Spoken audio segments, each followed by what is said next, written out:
आज मैं ऐसे इंसान की बात कर रहा हूँ जिन्होंने एक छोटे से गैराज से दुनिया की सबसे बड़ी मोबाइल कंपनी खड़ी कर दी। उन्हें अपने काम से बहुत प्यार था। उनका कहना था, महान काम करने का केवल एक ही तरीका है, वो करो जिसे तुम करना पसंद करते हो। अगर तुम्हें अभी तक वो नहीं मिला है तो खोजते रहो, समझौता मत करो। मैं बात कर रहा हूँ एप्पल के को फाउंडर स्टीव जॉब्स की, जिन्हें फादर ऑफ डिजिटल वर्ल्ड भी कहा जाता है। आइए जानते हैं एप्पल के को फाउंडर स्टीव जॉब्स की पूरी कहानी के बारे में। Leaving Apple Computer in 1985, Steve Jobs helped start ordinary people across the globe. For Apple co-founder Steve Jobs, the former college dropout. But of course, it's not just what he created, but the lesson in living your own life, your own way, that is being handed around every day.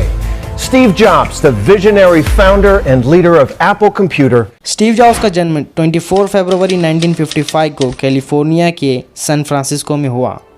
उनका पूरा नाम Steve Paul jobs था। उनके बचपन की कहानी काफ़ी interesting है। उनकी माँ का नाम जॉनी सिम्पसन और फादर का नाम अब्दुल फत्ताह जंदाली है। उनकी माँ एक कैथलिक थी और उनके फादर एक मुस्लिम जाति से आते थे। दोनों के बीच प्यार हो गया और स्टीव का जन्म हुआ, लेकिन स्टीव की माँ जॉनी सिम्पसन के फादर को ये रिश्ता मंजूर नहीं था। इस वजह से उनके पेरेंट्स ने स्टीव को किसी दूसरे कपल को गोद देने का फ़ैसला किया। उन्होंने इसलिए एक कपल को चुना, लेकिन उस कपल ने स्टीव को गोद लेने से इसलिए इनकार कर दिया क्योंकि उनको एक लड़की चाहिए थी। उसके बाद स्टीव के पेरेंट्स ने एक और कपल को चुना जिनका नाम क्लारा और पॉल जॉब्स था। स्टीव के रियल पेरेंट्स चाहते थे कि स्टीव को गोद लेने वाले पेरेंट्स पढ़े लिखे हो, लेकिन क्लारा और पॉल जॉब्स इतने पढ़े लिखे नहीं थे। लेकिन क्लारा और पॉल जॉब्स ने स्टीव के पेरेंट्स को ये भरोसा दिलाया कि वो स्टीव जॉब्स को पढ़ाएंगे। इस भरोसे से स्टीव के रियल पेरेंट्स राज़ी हो गए और स्टीव को इसी तरह एक नए पेरेंट्स मिल गए। स्टीव को गोद लेने के बाद क्लारा और पॉल जॉब्स कैलिफोर्निया आ गए। उस टाइम स्टीव 5 साल के थे। वहाँ उनके पेरेंट्स ने एक अपना नया गैराज खोल लिया ताकि उनकी लाइफ आराम से चल सके। उनकी माँ अकाउंटेंट का काम करती थी। ऐसे ही इन्वायरमेंट में स्टीव की पढ़ाई शुरू हुई। बचपन से ही स्टीव का इलेक्ट्रॉनिक्स में काफ़ी इंटरेस्ट था। स्टीव जॉब्स ने अपना प्राइमरी एजुकेशन मोंटालोमा एलिमेंट्री स्कूल से किया और सेकेंडरी एजुकेशन क्रिटेंडन मिडिल स्कूल से किया। वहाँ वो 13 साल के स्टीव वोजनियाक से मिले। स्टीव वोजनियाक का भी इलेक्ट्रॉनिक में काफ़ी इंटरेस्ट था, इसलिए दोनों में दोस्ती हो गई। हाई स्कूल की पढ़ाई पूरी करने के बाद उन्होंने रीड कॉलेज इन ओरेगन में एडमिशन ले लिया, लेकिन उस कॉलेज की फ़ीस इतनी ज़्यादा थी कि उनके पेरेंट्स को उस फीस भरने में बहुत मुश्किलें आने लगी। स्टीव जॉब्स को लगा कि मैं इस तरह अपने माँ बाप के पैसे बर्बाद नहीं कर सकता, इसलिए उन्होंने कॉलेज जाना कम कर दिया। वे केवल वही क्लास अटेंड करते थे जो ज़रूरी होती है। स्टीव जॉब्स को पैसे की कमी के कारण बहुत सारी मुश्किलों का सामना करना पड़ा। वे अपने दोस्तों के कमरे के फर्श पर सो जाया करते थे। पैसे के लिए कोक की खाली बॉटल्स को बेचा करते। वो हर रविवार को 7 किलोमीटर दूर राधा कृष्ण मंदिर जाते ताकि हफ्ते में एक दिन भरपेट खाना खा सके और वहाँ उन्हें मन की शांति भी मिलती थी। स्टीव कॉलेज से ड्रॉप आउट हो गए। उस समय उन्होंने कैलीग्राफी भी सीखी। कैलीग्राफी शब्दों को लिखने की एक कला है जो देखने में सुंदर लगती है। बाद में इसी कैलीग्राफी का प्रयोग स्टीव जॉब्स ने एप्पल कंप्यूटर में किया। स्टीव जॉब्स ने साल 1972 में अपने करियर की शुरुआत एक वीडियो बनाने वाली कंपनी अटारी इंक से की। वहाँ पर काम करने के दौरान उन्हें बहुत बोर होने लगा। स्टीव जॉब्स सबसे हटकर कुछ अलग करना चाह रहे थे। इसके लिए उन्होंने इंडिया आने का फ़ैसला किया। इसके लिए उन्होंने बहुत सारे पैसा इकट्ठा किए। कुछ दिनों के बाद वो अपने दोस्त डैनियल कोटके के साथ इंडिया आ गए।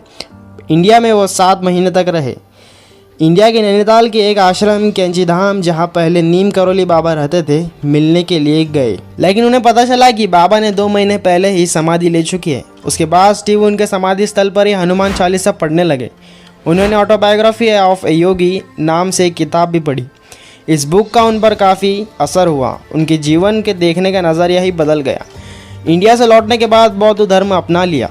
अब स्टीव जॉब्स अमेरिका लौट चुके थे। स्टीव को एक निजी कंप्यूटर की ज़रूरत थी। स्टीव और उनके दोस्त वोजनियाक एक ऐसा कंप्यूटर बनाना चाहते थे जो यूज़र फ्रेंडली हो और जिसे लोग अपने ऑफिसेज में यूज़ कर सके। इसी को पूरा करने के लिए 1976 में स्टीव अपने दोस्त वोजनियाक और रोनाल्ड वाइनी के साथ मिलकर अपने पिता के गैराज में पहला कंप्यूटर बनाया, जिसका नाम रखा एप्पल 1। इस तरह 1 अप्रैल 1976 को एप्पल कंपनी की नींव रखी। लेकिन उनके तीसरे दोस्त रोनाल्ड वेन ने 12 दिनों के बाद ही $10 के लिए अपना 10% हिस्सा वापस बेच दिया। स्टीव और उनके दोस्त वोजनियाक ने पहली बार एप्पल फर्स्ट कंप्यूटर को होम ब्रू कंप्यूटर क्लब में पेश किया। उसके बाद एप्पल सेकेंड भी लॉन्च किया गया। एप्पल सेकेंड ने पहली बार रंगीन ग्राफिक्स की शुरुआत के साथ कंप्यूटर उद्योग में क्रांति ला दी। एप्पल के कंप्यूटर धीरे धीरे लोगों को पसंद आने लगे और कंपनी ग्रो करने लगी।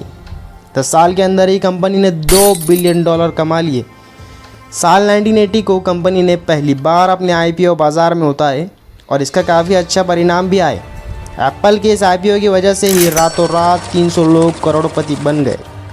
एप्पल जब IBM से मिलकर पर्सनल कंप्यूटर बनाने लगा तो कंप्यूटर का डिमांड बढ़ने लगा। इस वजह से कंपनियों के ऊपर कंप्यूटर बनाने का दबाव भी बढ़ने लगा और इसके साथ साथ दूसरी कंपनियों ने एप्पल के कंसेप्ट को चोरी करके एप्पल से सस्ते कंप्यूटर बाज़ार में उतारने लगे, जिसके कारण एप्पल घाटे में जाने लगी। इस घाटे के लिए स्टीव को जिम्मेदार ठहराया गया। स्टीव वोजनियाक ने 1983 में एप्पल छोड़ दिया। एप्पल ने एक टैलेंटेड पर्सन जॉन स्कली को रिक्रूट किया था जो पहले पेप्सी कंपनी में थे, लेकिन जॉन स्कली और जॉब्स के सोचने का तरीका बहुत अलग था। दोनों के बीच कंपनी विज़न को लेकर मनमुटाव होने लगे। बोर्ड ऑफ डायरेक्टर ने जॉन स्कली का साथ दिया। स्टीव ने 17 सितंबर 1985 को एप्पल से रिज़ाइन कर दिया। अपनी ही कंपनी से निकाल दिया जाना स्टीव के लिए कोई सदमे से कम नहीं था। एप्पल कंपनी छोड़ने के बाद स्टीव को समझ ही नहीं आ रहा था कि वो क्या करे। उनको लगा मैंने इस तरह हार मानकर नए व्यवसाय को नीचा दिखाया है। स्टीव एक बार तो सिलिकॉन वैली छोड़ने की सोची, लेकिन धीरे धीरे उन्हें यह एहसास हुआ कि वे जो भी काम कर रहे हैं उसके लिए उनके अंदर अभी भी जुनून है, उन्हें अभी भी काम से प्यार है। फिर उन्होंने सोचा कि क्यों नहीं फिर से शुरुआत की जाए। वो ऐसा मानते हैं कि एप्पल से निकाले जाने से कोई चीज़ अच्छी हो ही नहीं सकती, क्योंकि स्टीव अब अपने आप को एक बिगिनर्स की तरह महसूस करने लगे। वो अब फ्री होकर काम करने लगे और क्रिएटिव चीज़ें करने लगे। स्टीव ने नेक्स्ट नाम से एक कंपनी खोली। 12 अक्टूबर 1988 को नेक्स्ट को एक बड़े इवेंट के रूप में लॉन्च किया गया, लेकिन कंप्यूटर महंगे होने के कारण बिक नहीं पाए और नेक्स्ट को काफ़ी नुकसान हुआ। इसलिए स्टीव ने नेक्स्ट कंपनी को एक सॉफ्टवेयर कंपनी में बदल दिया। उसके बाद नेक्स्ट एक सॉफ्टवेयर कंपनी के रूप में काफ़ी ग्रो करने लगी। नेक्स्ट कंप्यूटर पर ही टिम बर्नर्स-ली ने वर्ल्ड वाइड वेब का आविष्कार किया था।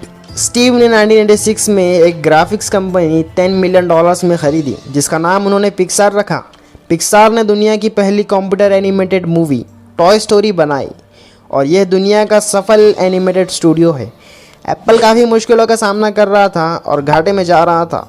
एप्पल ने 1997 में एक अप्रत्याशित कदम उठाते हुए $427 बिलियन में नेक्स्ट को ख़रीद लिया और स्टीव जॉब्स फिर से एप्पल कंपनी के CEO बन गए। स्टीव जॉब्स ने कई नए प्रोडक्ट लॉन्च किए, जैसे आईपॉड, iTunes। उसके बाद 2007 में एप्पल ने अपना पहला आईफोन लॉन्च किया और इसने मोबाइल बाज़ार में जैसे समझ लो आग ही लगा दी। साल 2010 में एप्पल ने iPad नाम से एक टैबलेट कंप्यूटर बनाया। साल 2010 में उन्होंने CEO के पद से इस्तीफ़ा दे दिया। उसके बाद भी वो बोर्ड के हेड बने रहे। साल 1991 में स्टीव जॉब्स ने लॉरेन पॉवेल से योसेमाइट नेशनल पार्क में एक छोटे से बौद्ध समारोह में शादी की थी। वो वुडसाइड कैलिफोर्निया में रहते थे। उनके 3 बच्चे रिड पॉल, एरियन सियाना और ईव है। और अब आता है बहुत ही सैड मोमेंट। कुछ टाइम बाद जब स्टीव को डॉक्टरों ने देखा तो पता चला कि उन्हें बहुत जानलेवा कैंसर है। डॉक्टर ने स्टीव से कहा कि आपके पास ज़्यादा टाइम नहीं है, लेकिन बाद में डॉक्टर ने दोबारा चेक किया तो बोला कि ये कैंसर सर्जरी से ठीक हो सकता है। उनकी सर्जरी हुई और वो सही हो गए। वो फिर से काम पर आने लगे, लेकिन दोबारा उनकी तबीयत ख़राब होने लगी और 2009 में लीवर ट्रांसप्लांट किया गया। 24 अगस्त 2011 को स्टीव ने एप्पल से रिज़ाइन कर दिया। काम करने के दौरान उनकी सेहत काफ़ी ख़राब हो गई थी। 5 अक्टूबर 2011 को स्टीव ने अपनी अंतिम सांसें पोलो आल्टो कैलिफोर्निया के अपने घर में ली। वो उस समय 56 ईयर्स के थे। उनकी मृत्यु के कारण अग्नाश कैंसर को बताया गया, यानी कि बहुत ही जानलेवा कैंसर था वो। उनके निधन के मौके पर डिज्नी और माइक्रोसॉफ्ट जैसी कंपनियों ने शौक मनाया। जब स्टीव ने कैलीग्राफी सीखी थी तो उनको ज़रा सी भी उम्मीद नहीं थी कि वो इसका इस्तेमाल अपने लाइफ में करेंगे, लेकिन 10 साल बाद जब उन्होंने मैकिंटॉश कंप्यूटर बनाया तब उन्होंने इसे मैक में डिज़ाइन कर दिया।